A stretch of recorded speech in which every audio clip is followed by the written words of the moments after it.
Steal, kill, and destroy.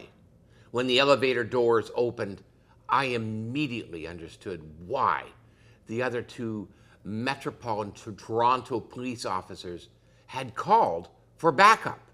Down the long hallway of the subsidized apartment building, I saw this mountain of a man towering over the two uniformed constables. Despite their presence like a human megaphone, this man was yelling in the most commanding voice at a closed apartment door to unknown people inside. "Come out and talk to me." As there was no response, he then began to slam his massive fists on the door, and every blow was like a hammer that rattled the walls and created booming echoes that cascaded down the hall. The senior officer, standing in his shadow, was trying to calm him down and began to order him to stop attempting to break down the solid steel door that was the only thing between him and his target inside that home. Earlier that very day, he had just got out of prison, having served an 8-year stint for attempted murder. Apparently, he had just found out that his former girlfriend inside that very apartment was now with another man. I was informed that this jealous giant's name was Michael Stephen Beauquesne, and he had been an enforcer for one of the local gangs and a suspected hitman for the mafia. It was entirely obvious to us that all reason, rationality, and reasonability had already left this man because he was in such an all-consuming rage over this relational outrage. Standing well over 6'7" and at a lean and mean 330 pounds, he literally projected danger and lethality. The insanely powerful Mr. Beauquesne was a perfect impersonation of the muscular inmate who had been entirely consumed with lifting weights for each and every day of the 3,000 days he served at one of Canada's maximum security prisons. He paid absolutely no attention to the officer's direction, and instead increasingly was screaming, swearing, shouting, and spitting while continuing to smash with fist and foot at that steel drawer, trying to breach its defenses. With our arrival, there were now 4 officers in full uniform surrounding him, but fearlessly he just swiveled to threaten us all with both fists balled, huge glaring eyes, chest puffed out, veins protruding from his vascular neck, and leg-sized arms in an aggressive boxer stance with one foot forward. Like a cobra, he suddenly lunged at the lead officer who had ordered him to cease and desist. And so the fight was on. One officer kicked Mr. Beauquesne right in the groin, but in his fury, all that did was made him madder as he shouted, "You shouldn't have ought to done that. Now you're going to pay." And with that, he picked up the officer that had just kicked him. He picked him up in the air and threw him like a rag doll about 10 or 15 feet, head first down the hall to land heavily onto the floor. Spinning, he grabbed the next officer and he flipped him upside down and then threw him against the wall to land on his back with a loud smack right at his feet. But when he reached for my partner, who also happened to be my best friend, and he grabbed his arms, well, that was when he made his big mistake. Although I was not always the strongest or the fastest or the most aggressive police officer, well, there was one thing I knew how to do and knew how to do well, and that was how to grab one single finger. While he was violently contorting my friend's wrist in his iron grip, in desperation, I snatched this beast's hand and tightly grasped just his middle finger. Then with all my strength, I quickly bent that finger back until I felt it and heard it audibly snap like a twig. Surprises never cease. Despite his greatly superior strength, he immediately let go of my partner. Holding on to that finger, I began to twist it in an arc over my head. And amazingly, now Mr. Beauquesne began to perform a ballet, seemingly completing a pirouette while he shouted out in pain.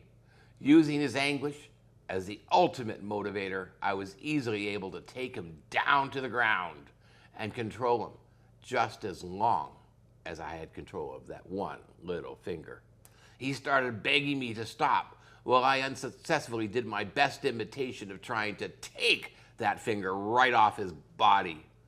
He suddenly went limp and stopped wiggling. Without releasing the hold, I told him to lie down on the ground with his hand behind his back, and we were able to finally place the handcuffs on this man monster. Only then was I able to tell him that he was under arrest for assaulting 3 police officers, public disturbance, and previously assaulting his former girlfriend. And then I politely provided Mr. Beauquesne the Canadian version of reading him his rights. This massive man repeatedly said that he was astonished that only 4 officers were able to capture him this time, because last time it took 8. I believe it was a combination not only of the motivation of healthy fear, but God's timely intervention that enabled us to apprehend him without a more serious use of force.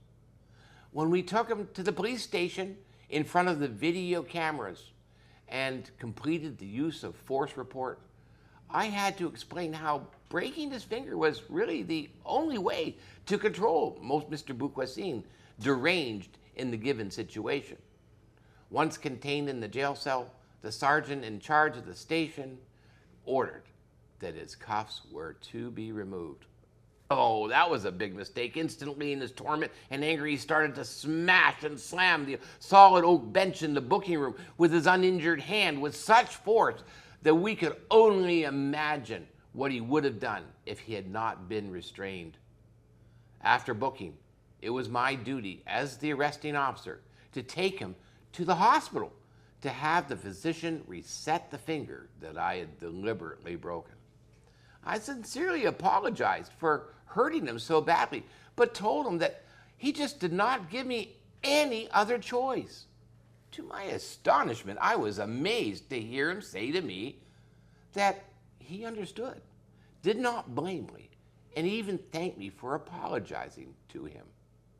Despite his change in demeanor, the sergeant still sent 3 other officers with me to the hospital and strictly ordered us to never take off his handcuffs or his ankle chains. Trust me, none of us had any inclination to remove any type of restraint after witnessing such a demonstration of savage, brute strength. All patched up, Mr. Beauquesne was returning to jail on the very same day that he was released, and this news strangely seemed to calm him down on the drive back to the detention center. Once again, I told him that I was sorry for the extreme force I had to use to bring him under control, but I just did not know how else I could have controlled him, as he was previously being so irrational and extremely violent. It seemed like such a waste that he had to go right back to jail, merely 14 hours after serving 8 long years in prison. But I knew that he presented such a significant risk to society at this time. With his extensive criminal record, this recent violation would give Mr. Beauquesne at least another couple more years in the slammer. With sadness, I told him that the devil was trying to steal years of his life, rob him of his beloved girlfriend, destroy all his hopes and dreams, and eventually would kill him. I shared that God really loves him, that Jesus died to forgive him of all the terrible things he had ever done, to give him a fresh start. And God had a wonderful plan for his life. I asked Mr. Beauquesne to give Jesus a try, to ask him for forgiveness and help him live a better life. I begged him to call out to the Lord to save him before his lifestyle, his occupational choices, and his diabolical temper would cost him even more. It was at this point Mr. Beauquesne said that he knew all about all of this and that he had never given God a chance in his life, but knew deep inside that he should. By this time, we had arrived at the security sally port at Metro East Detention Center. I placed him into the care of 4 correctional officers who were already warned and ready to deal with such a troubled man. Over the next year, it was simply beyond coincidence or calculation that all 3 times that Mr. Beauquesne had to appear in court, God himself had arranged it for me to be the assigned officer to pick him up in the secure paddy wagon and take him to court. And every time I saw him, I stated, "Michael Stephen Beauquesne, do you know who I am?" And every time he replied, "Yes, you are the cop that tells me about God." Then I asked, "Michael, have you decided to turn your life over to God yet before the devil steals it all?" He made the same reply to me at all 3 occasions. "Not yet, but I am thinking about doing it." So I encouraged him by saying, "Michael, please do not wait to give God a chance." Then I did not see Mr. Beauquesne again for several years. Later I discovered that he had pled guilty, was convicted of the assaults, and served additional time at a federal facility. You know, life is so strange. You cannot even make this up. About 3 years later, I was driving in the police car in the late winter, and the snow was just starting to melt after a particularly cold winter season. And I had just turned on a road where there was a 7-Eleven in the southeast end of Toronto. Suddenly, I saw the familiar tall silhouette of Mr. Beauquesne walking across the vacant lot through the slushy snow, and I called out to him through my open car window, "Michael Stephen Beauquesne." He turned around and only saw my police car, so he started to run away. I called out after him, "Michael, do you know who I am?" Strangely, he immediately stopped running, then turned around and called out, "Yeah, you're the cop that tells me about God." With that, he started to walk towards me. So I got out of the police car to greet him in a David meeting Goliath moment. It was only then that I saw Michael was holding his 2 hands up in the air as if I was about to arrest him at gunpoint. But as he got closer, I realized that both of his hands were wrapped in bloody band-aids, wrappings that were oozing pus where his fingers should have been. I heard him cry and repeatedly say to me, "I should have listened to you. I should have listened to you." And now look what they did to me. And with that, he explained how after he got out of prison and started working again for the mafia, that they had him collect protection money for the mob from the local businesses. Somehow, one dark night, a couple of weeks before, he was ambushed and mugged by a gang just after midnight. They took all of the money he had just collected, mercilessly beat him up, knocking him unconscious, and then left him to die in the frozen night when it was a bitter 30 degrees below freezing. Waking up several hours later, he was taken to a hospital, but the doctors had to remove all of his fingers on both of his hands because of the extreme frostbite injury. That was when Michael took the rags off and showed me the raw and oozing nubs of his bleeding fingers with the bones openly exposed. He was obviously in such tremendous pain and only had thumbs left on both of his hands.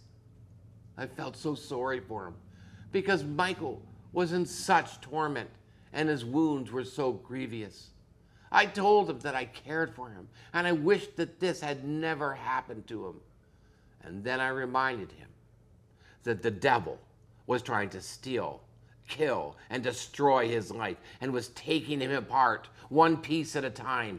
First he lost his freedom, then the only woman he had ever loved, then his time and his career, and now he had lost all his fingers and was condemned to live in pain as a disabled person for the rest of his life. I tenderly asked him, Michael, how much more will you have to suffer? How much more will you have to lose? until you finally give in and beg God to forgive you for all those people you have hurt, and then ask Jesus to take over your life. He said, I know I should have done this before. I want to do it. I'm going to do it. I really am going to do it someday. Then he thanked me for showing him kindness through the years and telling him about God. His last words to me were, goodbye, see you around. And then, like a broken old man, he shuffled off across that soggy ice field into the night. I have never seen him since, but I've often wondered what happened to him.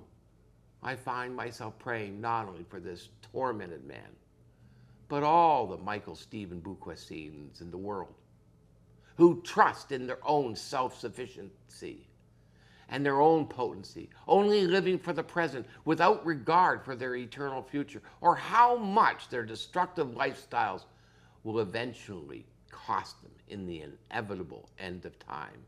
John 10:9 and 10 says that the devil wants to still kill and destroy us, but Jesus has come to give us an abundant life full of love and hope. God graciously gives us the precious gift of free will, but with the responsibility of choice. So, who will you serve, and what future will be your destiny? I implore you to choose carefully.